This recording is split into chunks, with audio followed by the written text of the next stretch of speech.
ఈ stages of cancer and దాని solution గురించి మాట్లాడుకుంటాము డాక్టర్. సో నేను ఒక చోట చదివిన ఏంటంటే అక్కడ క్వెషన్ అడుగుతారు which is the deadliest form of cancer అంటే ఏది చాలా భయంకరమైన ఫార్మ్ ఆఫ్ క్యాన్సర్ అని. దాంట్లో ఎవరో ఒక ఆన్సర్ ఇస్తారు. వాళ్ళ రిలేటివ్స్‌కి వచ్చిందంట బోన్ క్యాన్సర్. అంటే ఒక ఇమేజ్ పెడతారు డాక్టర్. ఆ ఇమేజ్‌లో ఏముంటదంటే ఏదో ఒక some part of the bone తీసుకొని ఆ బోన్ ఫోటో పెడితే ఆ బోన్ పైన మొత్తం ఇట్లా షార్ప్‌గా ఉంటది.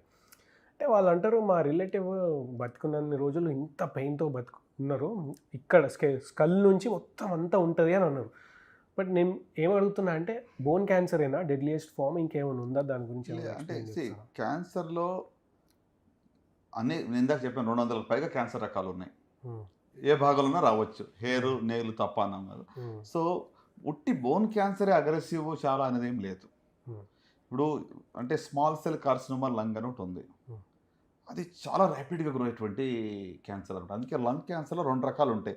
Small cell lung cancer, non small cell lung cancer. మామూలుగా లంగ్ క్యాన్సర్ అంటే కొంచెం అగ్రెసివ్ డిసీజు. ఓకే. దీంట్లో స్మాల్ సెల్ అనేటువంటిది ఇంకా చాలా అగ్రెసివ్. హ్మ్. నాన్ స్మాల్ సెల్‌లో మీకు స్క్వామస్ సెల్ కార్సినోమా అని, అడినోకార్సినోమా ఇది చాలా ఇంకా మనం you don't have to know the details గానీ రకాలు ఉన్నప్పుడు కూడా హ్మ్. స్మాల్ సెల్ కార్సినోమా లంగ్ అనేటువంటిది చాలా అగ్రెసివ్. అలాగే మరి high grade neuro endocrine cancers tumours అని ఉంటాయి. Brain carcinomas. బ్రెయిన్‌లోనా? ఆ! బ్రెయిన్‌లోనే కాదు వీటికి ఎక్కడన్నా రావచ్చు అవి కూడాని. హ్మ్.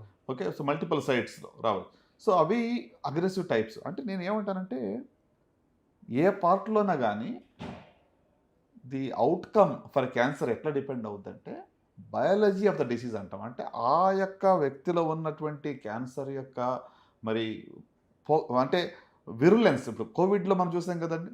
విరులెన్స్ ఏ టైపు ఎక్కువ విరులెంట్ అని చూస్తాం. హ్మ్. అన్ని వేరియంట్స్ విరులెంట్ కాదు. హ్మ్. రైట్. అట్లనే డిసీజు ఒకే స్టేజ్‌లో ఉన్నా కూడా దాని యొక్క రెస్పాన్స్ దానికి growth rate can be different. హ్మ్. అంటే aggressiveness can be different. Stage 1 breast cancer ఇద్దరిలో ఒకేలాగా బిహేవ్ చేయదు.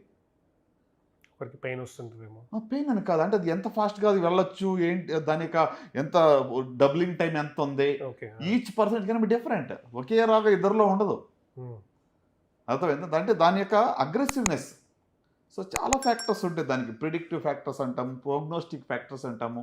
సో, ఆ వేరియబుల్స్‌తో పలానా వ్యక్తిలో పలానా జబ్బు ఎంత ఫాస్ట్‌గా పెరుగుతుంది, ఇది తిరగబడే అవకాశం ఉందా లేదా అని చూసి దాన్ని బట్టి ట్రీట్మెంట్ ప్లాన్ చేస్తూ ఉంటాం. సో, గనక biology of the disease determines the outcomes. Hmm. Result ఎలా ఉంటుంది అంటే, ఆ పర్టిక్యులర్ వ్యక్తిలో ఉన్నటువంటి జబ్బు యొక్క పొగరు ఎంత ఉంది, హ్మ్.